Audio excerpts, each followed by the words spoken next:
Okay, everyone, so we are reading Harry Potter and the Chamber of Secrets. We're on chapter 8, and that we finished yesterday on page 138. So it's the top of page 139. And Ron, Hermione, and Harry are all on their way to Nearly Headless Nick's Death Day party. So we're not really sure what's going to happen when they get to the Death Day party. They're not sure either because they've never been to a Death Day party before, which I'm sure none of us have. Okay, so let's start. It was an incredible sight. The dungeon was full of hundreds of pearly white, translucent people, mostly drifting around a crowded dance floor, waltzing to the dreadful quavering sound of 30 musical saws played by an orchestra on a black draped platform. A chandelier overhead blazed midnight blue with 1,000 more black candles. Their breath rose in the mist before them. It was like stepping into a freezer. "Shall we have a look around?" Harry suggested, wanting to warm up his feet. "Careful not to walk through anyone," said Ron nervously, and they set off around the edge of the dance floor. They passed a group of gloomy nuns, a ragged man wearing chains, and a fat friar, a cheerful Hufflepuff ghost who was talking to a knight with an arrow sticking out of his forehead. Harry wasn't surprised to see that the Bloody Baron, a gaunt, staring Slytherin ghost covered in silver bloodstains, was being given a wide berth by the other ghosts. "Oh no," said Hermione, stopping abruptly. Turn back. I don't want to talk to Moaning Myrtle." "Who?" said Harry as they backtracked quickly. "She haunts the girls' toilets on the first floor," said Hermione. "She haunts the toilet?" "Yes. It's been out of order all year because she keeps having tantrums and flooding the place. I never went in there anyway, if I could avoid it. It's awful trying to go to the loo with her wailing at you." "Look, food," said Ron.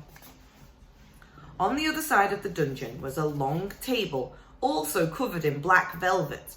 They approached it eagerly, but next moment had stopped in their tracks, horrified. The smell was quite disgusting. Large rotten fish were laid on handsome silver platters. Cakes, burned charcoal black, were heaped on the salvers.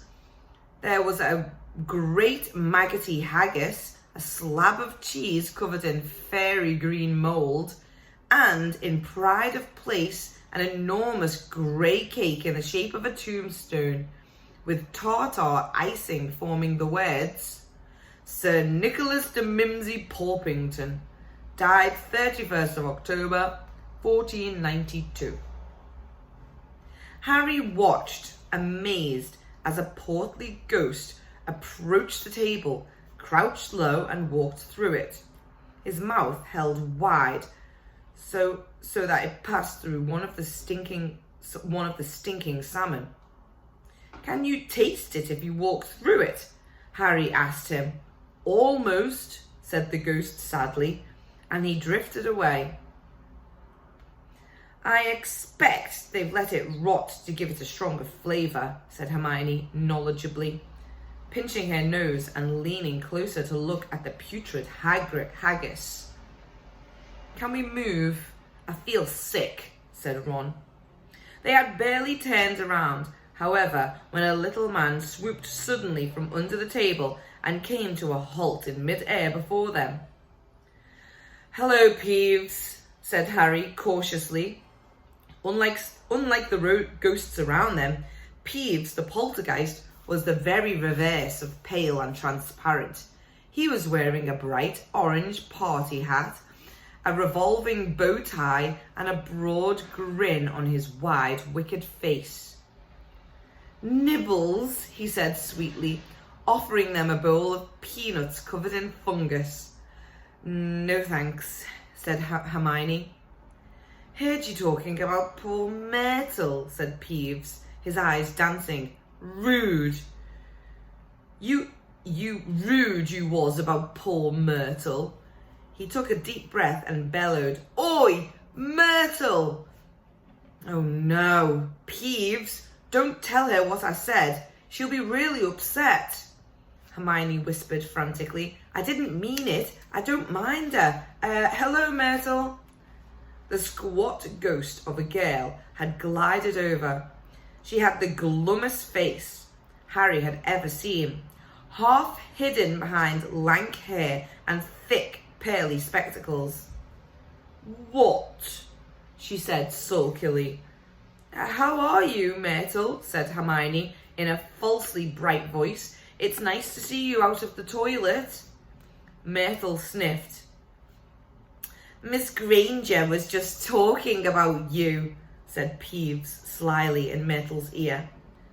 Just saying how nice you look tonight. Sorry. Just saying how nice you look tonight, said Hermione, glaring at Peeves. Myrtle eyed Hermione suspiciously. You're making fun of me, she said, silver tears welling rapidly in her small, see-through eyes. No, honestly. Didn't I just say how nice Myrtle's looking, said Hermione, nudging Harry and Ron painfully in the ribs. Oh, yeah. She did. Don't lie to me, Myrtle gasped, tears now flooding down her face, while Peeves chuckled happily over her shoulder. Do you think I don't know what people call me behind my back? Fat Myrtle, ugly Myrtle, miserable Myrtle, moaning, moping Myrtle. You've missed out Spotty, Peeves hissed in her ear. Moaning Myrtle burst into anguished sobs and fled from the dungeon. Peeves shot after her, pelting her with mouldy peanuts, yelling, Spotty, Spotty! Oh dear, said Hermione sadly. Nearly headless Nick now drifted towards them through the crowd. Enjoying yourselves? Oh yes, they lied. Not a bad turnout, said Nearly Headless Nick proudly. The Wailing Widow came all the way up from Kent. It's nearly time for my speech. I'd better go and warm the orchestra.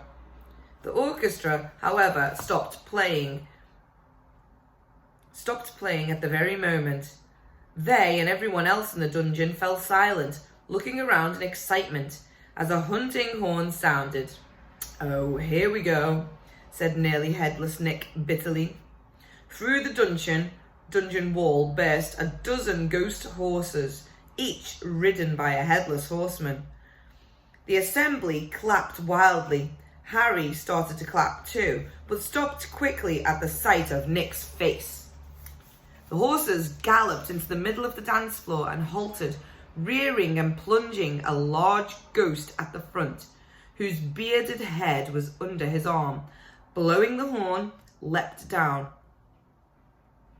lifted his head high in the air so that he could see over the crowd. Everyone laughed and strode over to Nearly Headless Nick, squashing his head back onto his neck. Nick, he roared, how are you? Head still hanging in there? He gave a hefty guffaw and clapped Nearly Headless Nick on the shoulder. Welcome, Patrick, said Nick stiffly. Livens, said Sir Patrick, spotting Harry, Ron and Hermione and giving a huge fake jump of astonishment, so that his head fell off again. The crowd howled with laughter. Very amusing, said Nearly Headless Nick darkly. Don't mind Nick, shouted Sir Patrick. Sir Patrick's head from the floor. Still upset we won't let him join the hunt. But, I mean to say, look at the fellow. I think, said Harry hurriedly, at the meaningful look from Nick. Nick's very, frightening and, Ha! Yelled Sir Patrick's head. Betty asked you to say that.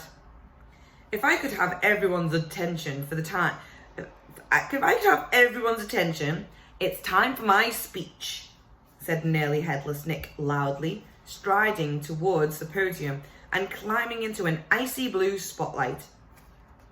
My late lamented lords, ladies, gentlemen, it is my great sorrow. But nobody heard much more. Sir Patrick and the rest of the Headless Hunt had just started a game of head hockey, and the crowd were turning to watch. Nearly Headless Nick tried vainly to recapture his audience, but gave up as Sir Patrick's head went sailing past him in loud cheers. Harry was very cold by now, not to mention hungry. I can't stand much more of this, Ron muttered, his teeth chattering as the orchestra ground back into action and the ghosts swept back onto the dance floor. Let's go, Harry agreed. They backed towards the door, nodding and beaming at anyone who looked at them, and a minute later were hurrying back up the passageway full of black candles. Pudding might not be finished yet, said Ron hopefully, leading the way towards the steps at the entrance hall. And then Harry heard it. Rip, tear, kill. It was the same voice, the same cold, murderous voice he had heard in Lockhart's office. He stumbled to a halt, clutching at the stone wall, listening with all his might, looking around, squinting up and down the dimly lit passageway. Harry, what are you? It's that voice again. Shut up a minute. So hungry for so long. Listen, said Harry urgently, and Ron and Hermione froze, watching him. Kill, time to kill. The voice was growing fainter. Harry was sure it was moving away, moving upwards. A mixture of fear and excitement gripped him as he stared at the dark ceiling. How could it be moving upwards? Was it a phantom to whom stone ceilings didn't matter? This way, he shouted, and he began to run up the stairs into the entrance hall. It was no good hoping to hear anything here. The babble of talk from the Halloween feast was echoing out of the great hall.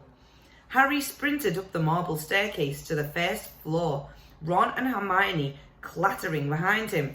Harry, what are we? Shh! Harry strained his ears, distantly from the floor above, and growing fainter still, he heard the voice. I smell blood. I smell blood. His stomach lurched. It's going to kill someone, he shouted, and ignoring Ron and Hermione's bewildered faces, he ran up the next flight of steps, 3 at a time, trying to listen over his own pounding footsteps. Harry hurtled around the whole of the second floor, Ron and Hermione panting behind him, not stopping until they turned a corner into the last deserted passageway. Harry, what was that all about? Said Ron, wiping sweat off his face. I couldn't hear anything. But Hermione gave a sudden gasp, pointing down the corridor. Look! Something was shining on the wall ahead. They approached slowly, squinting through the darkness. Foot-high words had been daubed on the wall between 2 windows, shimmering in the light cast by the flaming torches. The Chamber of Secrets has been opened. Enemies of the air, beware. What's that thing hanging underneath? Said Ron, a slight quiver in his voice. As they edged nearer, Harry almost slipped over. There was a large puddle of water on the floor. Ron and Hermione grabbed him and they inched towards the message, eyes fixed on the dark shadow beneath it. All 3 of them realised what it was at once and leapt backwards with a splash. Mrs. Norris, the caretaker's cat, was hanging by her tail from the torch bracket. She was stiff as a board, her eyes wide and staring. For a few seconds they didn't move. Then Ron said, Let's get out of here. Shouldn't we try and help? Harry began awkwardly. Trust me, said Ron. We don't want to be found here. But it was too late. A rumble, as though a distant thunder, told them that the feast had just ended. From either end of the corridor where they stood came the sound of hundreds of feet climbing the stairs and the loud, happy talk of well-fed people. Next moment, students were crashing into the passage from both ends. The chatter, the bustle, the noise died suddenly as the people in front spotted the hanging cat. Harry, Ron, and Hermione stood alone in the middle of the corridor as silence fell among the mass of students, pressing forward to see the grisly sight. Then someone shouted through the quiet, Enemies of the air beware! You'll be next, mudbloods! It was Draco Malfoy. He had pushed to the front of the crowd, his cold eyes alive, his usually bloodless face flushed as he grinned at the sight of the hanging, immobile cat. Ooh. Oh dear, I wonder what's done that to Mrs. Norris. So, boys and girls, we're going to end our reading of chapter 8 there today, and that was page 147. The next chapter is chapter 9, The Writing on the Wall, and we will start that tomorrow. Thank you for listening.